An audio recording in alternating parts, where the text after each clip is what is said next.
Alhamdulillah Rabbil Alamin. Wassalatu wassalamu ala ashrafil anbiya'i wal mursalin Sayyidina Muhammad wa ala alihi wa sahbihi wa man tabi'ahum bi ihsanin ila yaumiddin. Allahumma allimna ma yanfa'una wanfa'na wal muslimina bima 'allamtana wa zidna 'uluman nafi'ah. Subhanaka la ilma lana illa ma 'allamtana innaka antal alimul hakim. Wala hawla wala quwwata illa billahil aliyyil azim. Rabbi shrah li sadri wa yassir li amri wahlul 'uqdatam min lisani yafqahu qawli. Allahumma shalli wa sallim wa barik ala maulana Muhammadin nuril mudhhib lin nisyan bi nurih wa ala alihi fi kulli lamhatin wa nafasin adada ma wasi'ahu 'ilmullah wa ba'du. Yang berbahagia Tuan Haji Kamaruddin dan seluruh jawatan kuasa tadbir Masjid Nurus Saadah, seterusnya muslimin muslimat, hadirin hadirat yang dirahmati Allah sekalian. Seperti biasa kita memanjatkan setinggi-tinggi kesyukuran kehadrat Allah Azza wa Jalla yang sekali lagi memberi taufik kepada kita pada hari ini untuk kita sama-sama memulakan pagi kita dengan solat subuh berjamaah, dan dengan niat i'tikaf kita meneruskan majlis kita dengan pengajian kitab yang penuh barakah An-Nasaihud Diniyah wal Wasayal Imaniyah karya Al-Imam As-Sayyid Abdullah bin Alawi Al-Haddad rahimahullahu ta'ala wa radhiya anhu wa ardah, yang diterjemahkan ke dalam bahasa Melayu dengan tajuk Nasihat Agama dan Wasiat Iman. Kita sambung perbincangan kita pada muka surat 105 tentang keutamaan ilmu batin selain urusan agama yang lahir. Jadi ilmu batin yang dimaksudkan di sini ialah lawan bagi ilmu zahir ataupun ilmu lahir. Para ulama harus menambah ilmunya dengan ilmu batin dan sifat-sifat hati yang mulia. Ilmu batin ni bahasa mudahnya ilmu-ilmu yang berkaitan dengan hati, ilmu yang berkaitan dengan jiwa, ilmu bagaimana nak membersihkan jiwa kita, nak membersihkan hati kita, nak menghiasi hati itu dengan sifat-sifat yang terpuji, dan nak menghindari hati itu daripada sifat-sifat yang dikeji. Itu namanya ilmu batin. Dinamakan ilmu batin sebab urusan benda tu duduk di dalam, tak nampak di luar. Adapun ilmu lahir yang di luar itu berkaitan dengan syariat, berkaitan dengan ibadat, dengan muamalat, itu nampak pada zahir. Adapun ilmu batin, ikhlas dan sebagainya, itu rahsia hati. Perkara tu perlu diberi tumpuan kepada hati. Jadi para ulama ni dia bukan hanya sekadar perlu menyibukkan dirinya dengan urusan agama yang lahir sahaja. Dia juga harus menambah ilmunya dengan ilmu yang batin pula. Seterusnya pula dengan rahsia-rahsia amalan dan bencana-bencananya. Rahsia amalan, dia kena tahu, dia umpama macam ni lah. Amalan kita tu, kata ulama, seperti jasad. Yang nak menghidupkan amalan tu roh tu lah. Jasad tanpa roh dia mati, jasad mati. Dan kita solat, itu zahirnya begitu, lengkapkan rukunnya, syarat-syaratnya dan sebagainya. Tapi rahsia daripada amalan solat itu urusan hati kita, ikhlasnya, hadir hati itu, khusyuknya. Jadi rahsia-rahsia amalan dan juga bencana-bencananya. Lawan bagi ikhlas, riak sebagai contoh. Begitulah seterusnya. Itu bencana-bencananya. Kena tahu benda-benda tu. Kemudian menambah pengetahuan tentang janji-janji Allah yang baik. Al-wa'du, janji-janji yang baik. Buat baik, Allah balas dengan syurga sebagai contoh. Dan ancaman-ancamannya yang berat dinamakan al-wa'id. Al-wa'du wal-wa'id. Janji baik dan ancaman-ancaman buruk bagi mereka yang melakukan perkara-perkara buruk. Kena tahu juga benda tu. Tahu tu bagaimana tuan-tuan? Kita nak ambil dari mana benda tu? Nak kutip dari mana? Seperti mana yang tercatat di dalam Al-Quran dan hadis Rasulullah sallallahu alaihi wasallam. Nak tahu janji baik Allah, nak tahu ancaman buruk terhadap mereka yang melaksanakan kerja buruk, kena lihat Al-Quran, kena lihat hadis-hadis Nabi sallallahu alaihi wasallam. Itu sumber rujukannya. Bukannya bersandarkan akal semata-mata. Sebab janji baik balasan syurga sebagai contoh, janji buruk balasan neraka, itu antara benda yang gaib. Benda gaib tak boleh kita jangkau dengan logik akal kita semata-mata. Memang tak dapat pun. Jadi perkara tu dia terhenti di atas apa yang Allah bagi tahu dalam Al-Quran, apa yang baginda Nabi SAW khabarkan kepada kita, itu saja. Yang mana Allah bagi tahu, kita terima, kita imani. Yang mana Nabi SAW bagi tahu, sama juga, kita percaya, kita yakin. Lebih daripada tu, yang tak dia bagi tahu, hakikat sebenar bagaimana syurga neraka, selain yang dia bagi tahu, kita serah pada Allah. Yang pasti, syurga itu tempat yang penuh dengan nikmat. Allah janjikan untuk mereka yang beriman dan beramal soleh. Neraka sebaliknya, tempat yang dipenuhi dengan azab. Allah sediakan untuk mereka yang kufur, mereka yang mensyirikkan Allah, mereka yang melazimi dosa-dosa besar, mati tak ada bertaubat. Na'udzubillah. Perkara tu perlu kita tahu seperti mana yang tercatat dalam Al-Quran dan juga hadis Rasulullah SAW. Serta memaklumi tentang pahala-pahala yang disediakan bagi orang-orang yang berlaku baik. Kena tahu benda tu. Dan seksaan dan balasan yang akan ditimpakan ke atas orang-orang yang membuat jahat. Samalah.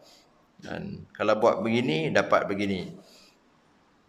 Kita kerjakan solat 5 waktu, benda yang asas setiap hari. Balasannya begini, balasan baik. Kita tinggalkan solat 5 waktu, balasannya buruk. Kena tahu benda tu. Sesudah itu, barulah sempurna tugas seorang alim dan lengkaplah sudah manfaat untuk dirinya dan untuk orang lain. Barulah orang tu layak digelar sebagai alim. Orang yang tahu bukan hanya sekadar tahu urusan yang zahir sahaja. Bukan hanya sekadar tahu yang ini halal, yang ini haram. Dia juga kena tahu tentang urusan yang batin. Dan barulah lengkap ilmu yang zahir itu dengan roh bagi ilmu itu ataupun rahsia bagi amalan itu. Selain dia tahu, dia kena kaitkan juga dengan janji-janji Allah yang baik, ancaman-ancaman berat terhadap mereka yang jahat, terhadap mereka yang derhaka. Kena tahu juga balasan baik, balasan buruk, semua tu perlu dirujuk kepada Al-Quran dan As-Sunnah. Nampak tuan-tuan bagaimana Imam Al-Haddad rahimahullah bila menceritakan tentang urusan agama yang lahir dan yang batin, tetap mengaitkan dengan Al-Quran dan hadis-hadis Nabi SAW. Sebab tu siapa pun yang mengajar ilmu zahir, ilmu batin, kalau tak bersandarkan kepada Al-Quran dan As-Sunnah, perkara tu boleh dipertikaikan. Sebab sandaran yang utama ialah Al-Quran dan hadis-hadis Rasulullah SAW. Hatta Imam Al-Haddad tak kala menyuruh kita mengutamakan ilmu batin selain daripada ilmu yang lahir. Lebih-lebih lagi para ulama tetap mengaitkan dengan Quran dan hadis. Kalau bahasa mudah tuan-tuan, ilmu batin ni ilmu tasawuf lah. Kalau bahasa mudahnya. Ilmu batin, itu maksudnya. Bukan ilmu batin, apa nama jurus batin apa tu? Hak tu cerita lain pula, kan? Hak tu itu urusan lain. Ini maksudnya urusan hati. Ilmu tazkiyah ataupun ilmu tasawuf. Kan? Tinggi macam mana pun mengaji tasawuf, memang tasawuf itu penting, sangat penting. Dan sekadar kita mengaji fiqh saja tanpa ada tasawuf masih belum sempurna lagi. Amalan kita tu hanya sekadar jasad tanpa ada rohnya. Tapi kok mana pun tak boleh lari daripada Al-Quran, tak boleh lari daripada hadis-hadis Rasulullah sallallahu alaihi wasallam. Kalau kata orang tu makin dia mengaji tasawuf, makin lari daripada Quran, daripada sunnah, dia akan ada masalah. Dia tidak akan sejahtera daripada kemungkinan ditipu daya oleh syaitan dan iblis. Jaga-jaga tuan-tuan. Kalau kita lihat, kalau ulama-ulama besar hari ni lah, mereka yang ahli tasawuf, ahli tariqah sendiri, kalau kata jangan saya kenal lah, kalau di tanah Arab tu, ramai di kalangan mereka tu muhadis, ahli hadis. Contoh kalau macam zaman saya mengaji dulu, kan, antaranya Syekh Muhammad Abdul Huda Al-Yaqubi, salah seorang daripada ahli tariqah Asyadziliyah, kan. Dia seorang yang boleh membai'ah tariqah Syadziliyah. Dalam masa yang sama dia seorang muhadis. Dia juga seorang ahli hadis. Maknanya bila mereka ni bergelumang dengan tasawuf, mereka tetap tidak lari daripada ilmu hadis. Dan Quran tu memang dah tentulah. Quran ni mereka ni memang dia kecil daripada hafal dah.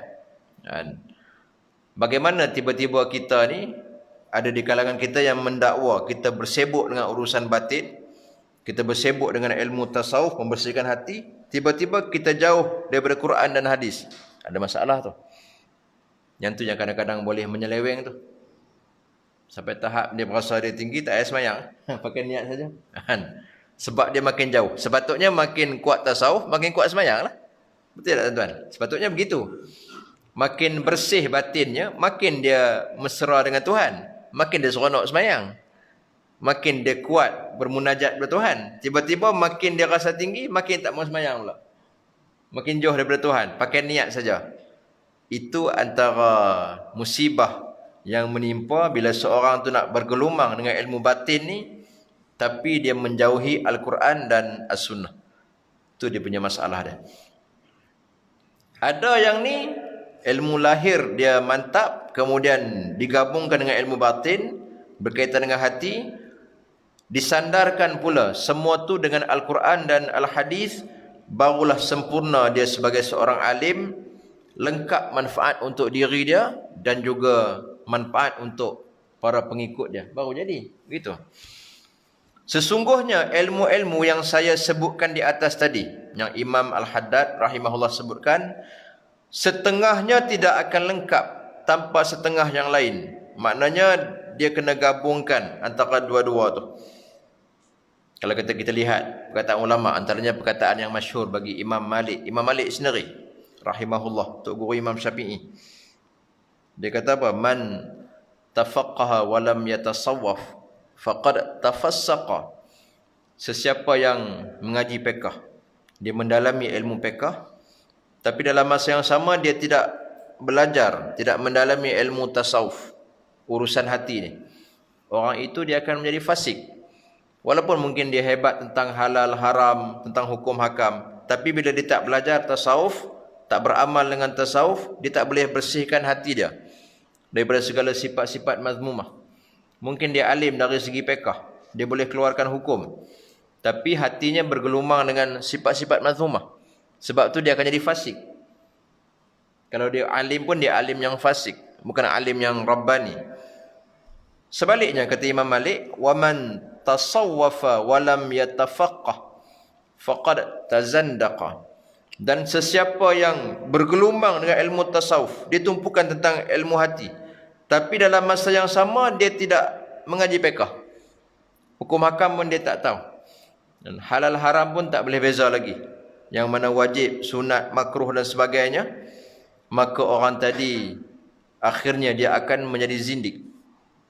Sebab apa? Sebabnya tadi, akhirnya dia utamakan tentang urusan hati dalam keadaan mungkin dia mengabaikan syariat agama ini. Lama kelamaan dia faham urusan hati lagi penting, tak payah semayang dan sebagainya.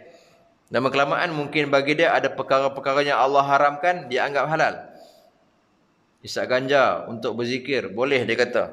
Ada, itu antara pahaman yang pernah wujud. Dan sebab apa? Matlamatnya, dia faham matlamatnya apa? Supaya kita khusyuk kepada Allah. Jadi bila kita isap ganja tu, kita berzikir dalam keadaan isap ganja tu, kita makin seronok rasa berzikir tu. Sedangkan benda tu haram. Itu antara contoh memahami tasawuf tanpa ada fiqh. Hukum fiqh halal dan haram kena jaga. Yang haram tetap haram, yang halal tetap halal. Walaupun kamu tu ahli sufi macam mana sekalipun, dia tidak boleh mencanggahi ilmu fiqh. Sebab tu dia boleh menjadi zindik. Dia boleh mengabaikan syariat yang zahir, jadi zindik orang tu. Nak sempurna kata Imam Malik, wa man jama'a bainahuma faqad tahaqqaqa. Dan sesiapa yang menghimpunkan antara ilmu fiqh yang zahir dan ilmu tasawuf yang batin, dua ilmu ni, barulah orang tadi menjadi seorang yang tahqiq, maknanya ilmunya boleh dipercayai. Dan dihimpunkan kedua-dua tu, disandarkan dengan Quran dan Sunnah, maknanya orang tadi seorang alim Rabbani yang tahqiq dengan ilmunya. Alim yang macam ni yang kita boleh pegang dengan dia. Dia tidak mengabaikan syariat, dalam masa yang sama dia sentiasa bergelumang dengan tasawuf untuk menjaga urusan hatinya. Barulah betul. Baru dia lengkap. Ilmu-ilmu itu adalah ilmu-ilmu yang diamalkan oleh para salafus salih radhiyallahu anhum. Salafus salih ni, salaf ni merujuk kepada generasi 3 kurun yang pertama, generasi emas. Salafus salih, orang-orang yang salih dari kalangan mereka. Mereka beramal dengan ilmu-ilmu tadi. Kiranya anda ingin mengetahui selengkapnya, silalah murajaah, yakni baca kitab-kitab yang membicarakan tentang perjalanan mereka. Imam Malik sebagai contoh saya sebut tadi. Hatta imam-imam yang 4 tu, Al-A'immatul Arba'ah, imam-imam yang 4 yang muktabar dalam mazhab fiqh tu pun, mereka sebahagian daripada salafus salih. Walaupun mereka terkenal dengan ilmu fiqh, pengasas mazhab-mazhab yang kita tahu, tapi mereka tidak terlepas daripada bergelumang dengan ilmu batin, ilmu urusan hati. Adapun ilmu batin itu, nak tahu, kata Imam Al-Haddad, kita kena baca kitab-kitab yang membicarakan tentang perjalanan mereka. Antara kitab yang membicarakan tentang perjalanan orang-orang soleh ni, kitab Risalah Al-Qushairiyah. Dulu kalau di Damsyik itu, Syahid Syekh Muhammad Said Ramadan Al-Buti ada mengajar kitab tu. Syekh Muhammad Abdul Huda Al-Yaqubi pun ada baca kitab tu. Risalah Qushairiyah ni, dia menceritakan tentang kisah-kisah para salihin, para wali-wali Allah, dan dikaitkan pula dengan sifat hati yang baik itu bagaimana. Dan ini contohnya apa? Zuhud, ini qanaah dan sebagainya, begitu. Risalah Qushairiyah itu antara contohlah kitab-kitabnya. Banyak lagi kitab-kitab yang lain. Adapun ilmu batin itu tidak akan berdiri tegak melainkan dengan ilmu lahir. Begitu pula dengan ilmu lahir tidak akan lengkap melainkan dengan ilmu batin. Senang ceritanya kena ada dua-dua lah. Roh kalau tanpa jasad, tak dia kerja tak? Macam mana kita nak bermuamalat dengan dia? Roh ada saja, jasad tak ada. Jadi yang kita berkawan tu siapa dia? Manusia ke, bunian ke, jin ke? Nampak? Tapi kalau jasad saja tak ada roh, tak dia kerja tak? Jasad saja, dia tak hidup. Makanya jasad dengan roh kena saling melengkapi. Ada unsur jasmani, ada unsur rohani. Yang jasmani pun kita kena bagi makan, yang rohani pun kena bagi makan. Dua-dua kena bagi makan. Dua-dua kena bagi haknya. Begitulah umpamanya ilmu lahir dan ilmu batin saling lengkap melengkapi. Adapun ilmu tentang janji-janji Allah yang muluk-muluk. Maksudnya janji-janji hak molek-molek lah. Dan janji yang baik-baik. Dan ancaman-ancamannya yang berat dan pedih. Yang pertama tadi dia panggil al-wa'du, janji baik. Orang beramal soleh, janji baiknya begini. Ancaman berat, orang yang derhaka, yang maksiat, janji buruknya begini. maka harus diambil berat juga. Hak ni kena tahu juga. Kerana padanya tersimpul perkara-perkara yang menggalakkan untuk mendirikan perintah-perintah yang wajib dan untuk mencari kelebihan dari keutamaannya. Perkara yang wajib tadi. Apa tujuan kita tahu tu? Supaya dia memberi galakan, targhib, menggalakkan kita untuk beramal soleh. Bila kita tahu pahala kita bersedekah, kita tahu pahala kita bersilaturahim dan sebagainya, barulah kita akan sentiasa ada motivasi untuk melakukan perkara tu. Itu antara tujuannya. Lepas tu, kita tahu pula janji-janji yang buruk, ancaman yang berat bagi mereka yang melakukan maksiat. Itu untuk apa? Agar tidak terjerumus ke dalam larangan-larangan Allah dan kelakuan-kelakuan yang ditegahnya. Yang tadi untuk targhib, menggalakkan, menggemarkan kita melaksanakan ketaatan. Kita tahu pula janji buruk bagi mereka yang buat jahat. Itu untuk tarhib. Tarhib ni menggerunkan kita, menakutkan kita. Oh, kalau aku buat macam ni, begini balasannya. Kita pun tak ada buat. Kalau aku makan benda yang haram ni, begini jadinya. Jadi dia ada targhib dan tarhib. At-targhib menggalakkan melakukan taat. At-tarhib menggerunkan kita, menakutkan kita daripada melakukan maksiat. Macam mana nak dapat targhib dan tarhib tu?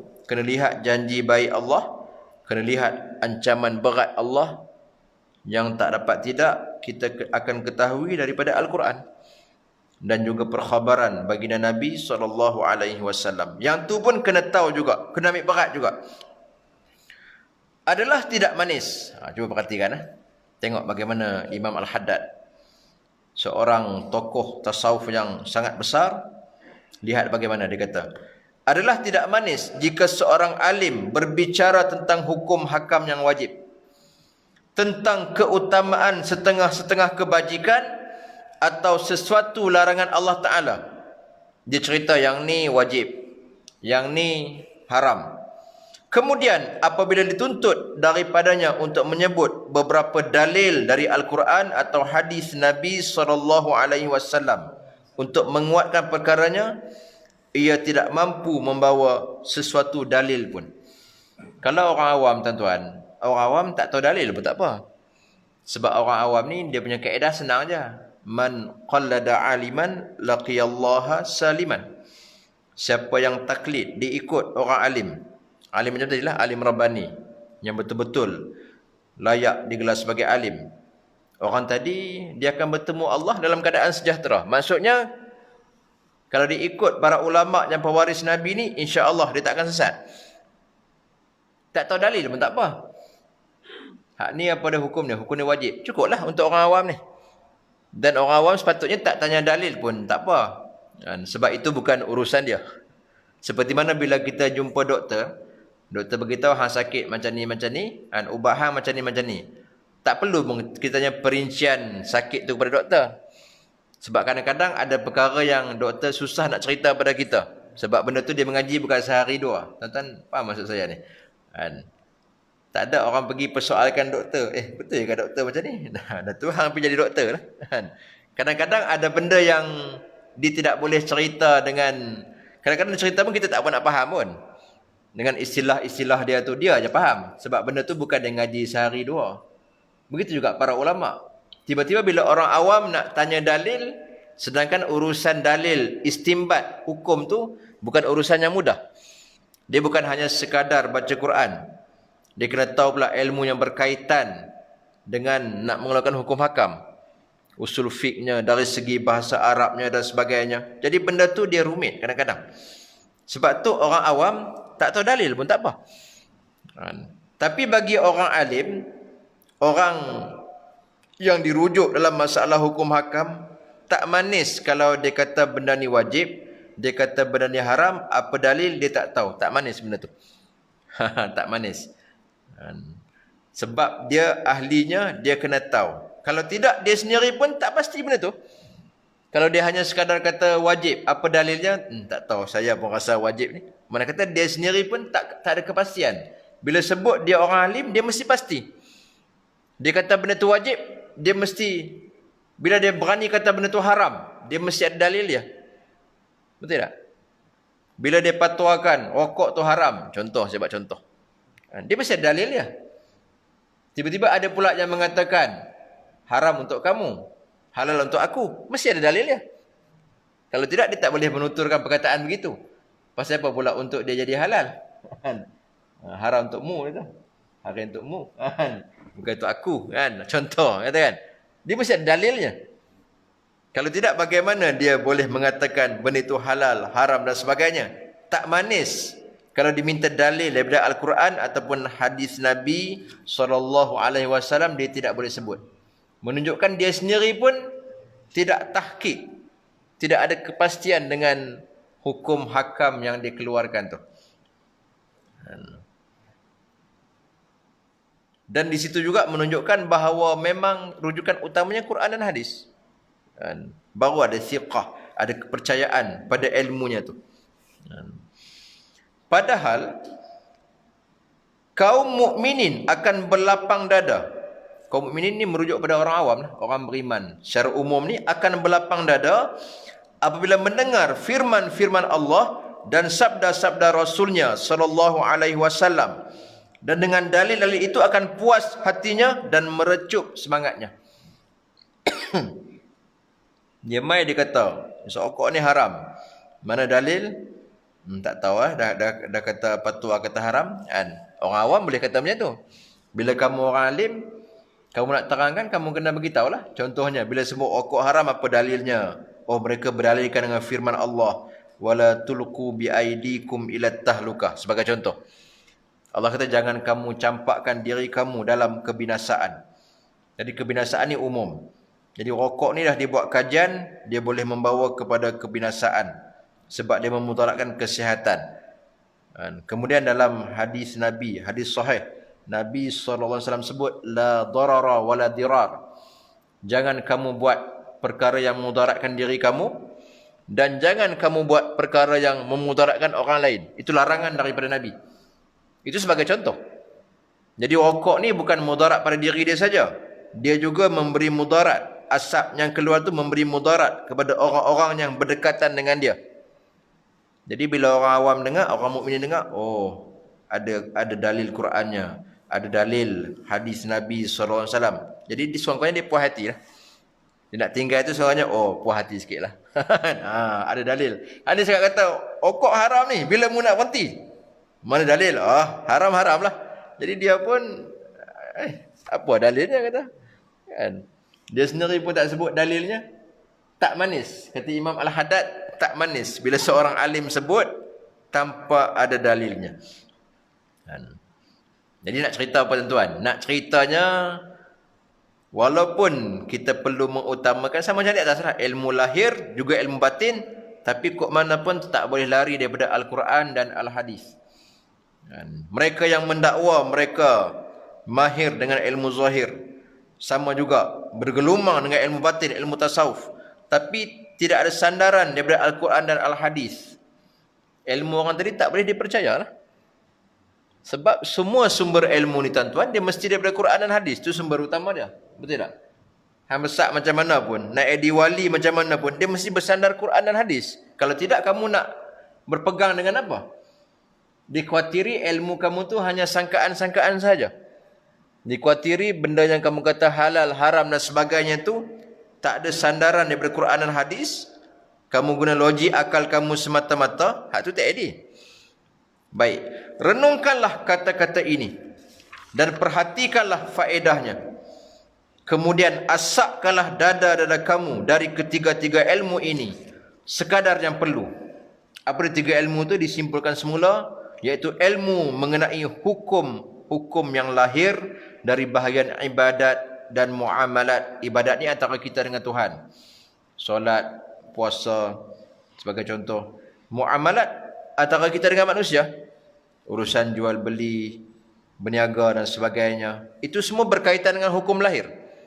Dia ada hukum halal, haram, makruh, sunat, harus. Ada batal, ada sah. Dan ilmu mengenai perkara-perkara batin dari akhlak-akhlak dan sifat-sifat hati. Ini yang kedua.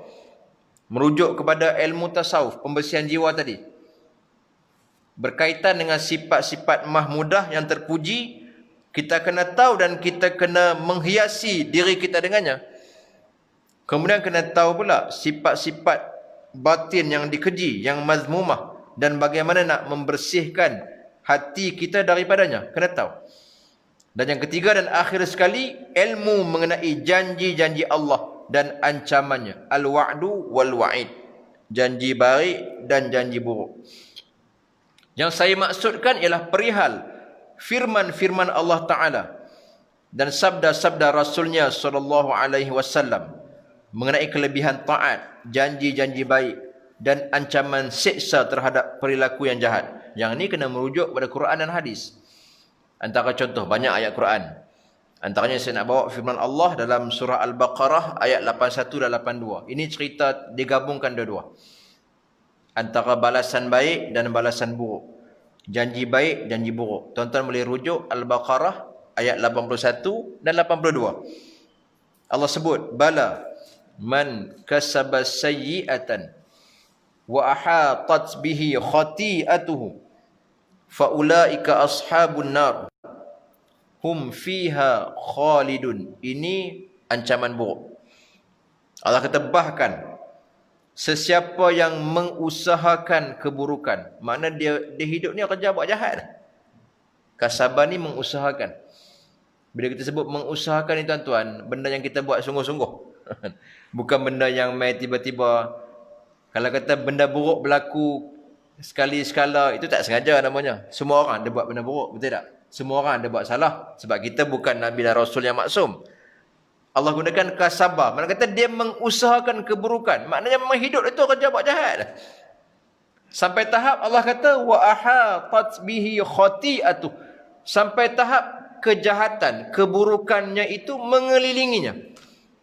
Punya hidup dengan benda buruk ni sampai benda jahat tu dah meliputi diri dia. Jahat tu dah sebati dengan dia.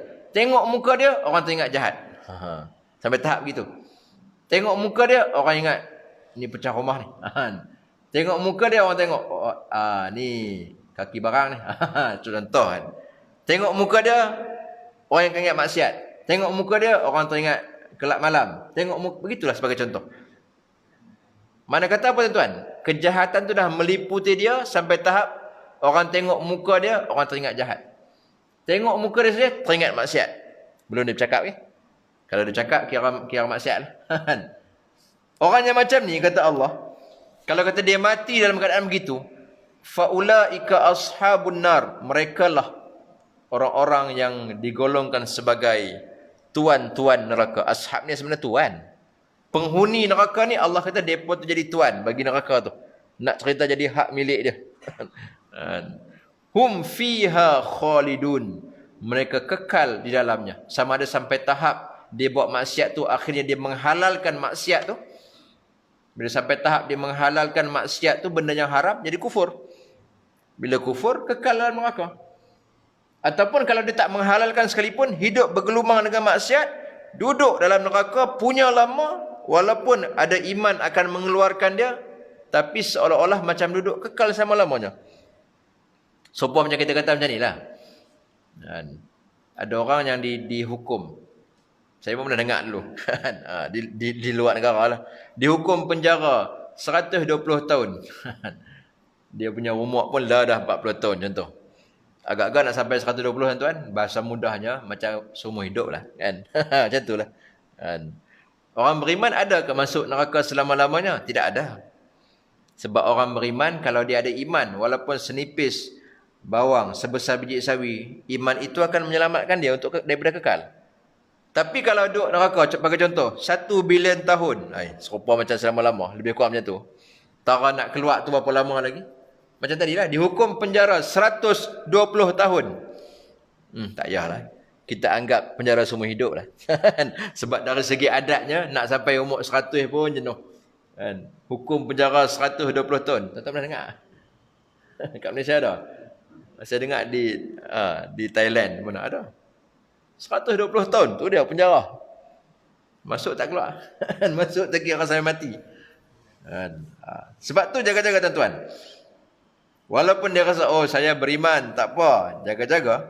Kalau sampai tahap maksiat tu memang dah sebati dengan kamu, meliputi kamu, kamu masuk neraka pun macam selama-lamanya. Dia punya lama tu seolah-olah macam selama-lamanya. Na'udzubillah. Ini ancaman jahat, contoh.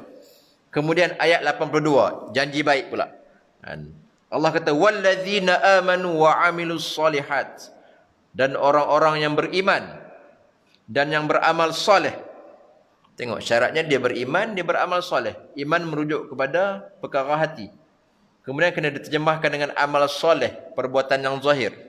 Menunjuk kepada batin dan zahir kena disekalikan. Bukan sekadar dia beriman. Yang penting iman di sini dia kata. Jangan hukum aku. Jangan hukum buku berdasarkan kulitnya. Dia kata macam tu. Yalah, kena tengok kulit jugalah. Isi kena tengok, dua-dua kena tengok. Sebab tu Allah kata beriman dan beramal soleh, ulaika ashabul jannah. Mereka itulah penghuni-penghuni syurga. Sama juga. Allah gunakan istilah ashab, tuan-tuan syurga. Maknanya syurga tu jadi hak milik dia. Nampak tuan? Jadi hak milik dia. Hum fiha khalidun. Mereka itu kekal di dalamnya. Allahumma ja'alna minhum. Ini antara contoh ayat Quran 81, 82 surah Al-Baqarah yang menceritakan tentang ancaman buruk terhadap pelaku maksiat, pelaku kejahatan, dan juga janji-janji baik bagi mereka yang beriman dan beramal soleh. Jadi kata Imam Al-Haddad, kena tahu, kena sandarkan dengan firman Allah, kena sandarkan dengan hadis-hadis Nabi SAW. Barulah perkara yang kita sebut tu bukan hanya sekadar menggunakan logik akal.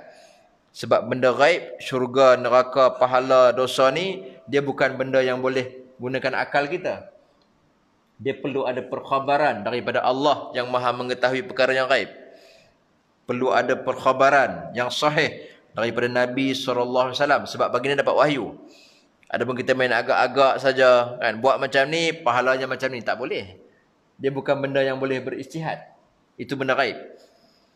Adalah amat elok dan amat perlu bagi orang-orang yang mengetahui untuk bersungguh-sungguh menyiar, sebarkan ilmunya. Bila dah tahu, kena siarkan, kena sebarkan dengan seluas-luas mungkin, serta mengajar dan menerangkannya kepada sekalian kaum muslimin. Yang ku maksudkan, kata Imam Al-Haddad, ialah ilmu-ilmu berguna umumnya bagi setiap orang Islam. Jadi 3 perkara tadi. Ilmu yang urusan zahir, hukum hakam. Urusan yang batin, masalah hati. Kemudian tentang janji-janji baik dan ancaman buruk daripada Al-Quran dan Al-Hadis. Kita tahu, kita kena sebarkan. Bahkan sampai tahap kalau kata kita je tahu di tempat tu, orang minta kita mengajak, kita tak mau. Tak ada orang lain dah yang boleh, yang reti benda tu. Berdosa kita. Kan? Berdosa kita. Contohnya ilmu fardu ain, kan? Perkara yang fardu ain. Orang minta kita mengajak. Tak ada orang lain dah tempat tu. Yang reti kita aja. Kita tak mau, kita tolak. Ketika tu berdosa. Sebab benda tu dah jadi satu kewajipan yang dibebankan ke atas kita. Sebab kita je yang reti benda tu. Tapi kalau tempat tu ramai orang, kan? Kita tak mau, tak apalah, saya tak boleh benda ni. Kamu pergi dengan dia lah. Kan? Dia tu lagi pandai daripada saya, tak apa. Sebab dia ada yang reti pada kita lagi. Nampak tuan-tuan? Sama macam masalah, macam doktor lah. Kan? Macam doktor. Kalau kata doktor ramai situ, doktor ni tak mau ubat orang, tak apa. Dia kata, hampir dengan dia lah, aku sibuk ni. Aku ada kerja lain, tak apa. Tapi kalau kat situ, dia seorang doktor. Orang dah nak mati lah. Dia seorang je yang boleh uruskan benda tu. Ketika tu jadi wajib atas dia. Kalau ditolak, dia berdosa. Sebab yang reti dia saja. Nampak tuan-tuan? Jadi perkara tu, bila orang minta mengajar, tengok keadaan. Kalau memang dah tak ada orang lain, kita saja, ketika tu jadi wajib aini atas kita. Tak boleh tolak lah. Kena terima macam mana pun. Tapi kalau masih ada pilihan, masih ada orang lain, terpulanglah. Kan? Kita nak pergi pun boleh, nak suruh orang lain pun boleh, tak ada masalah. Jadi kita berhenti setakat tu.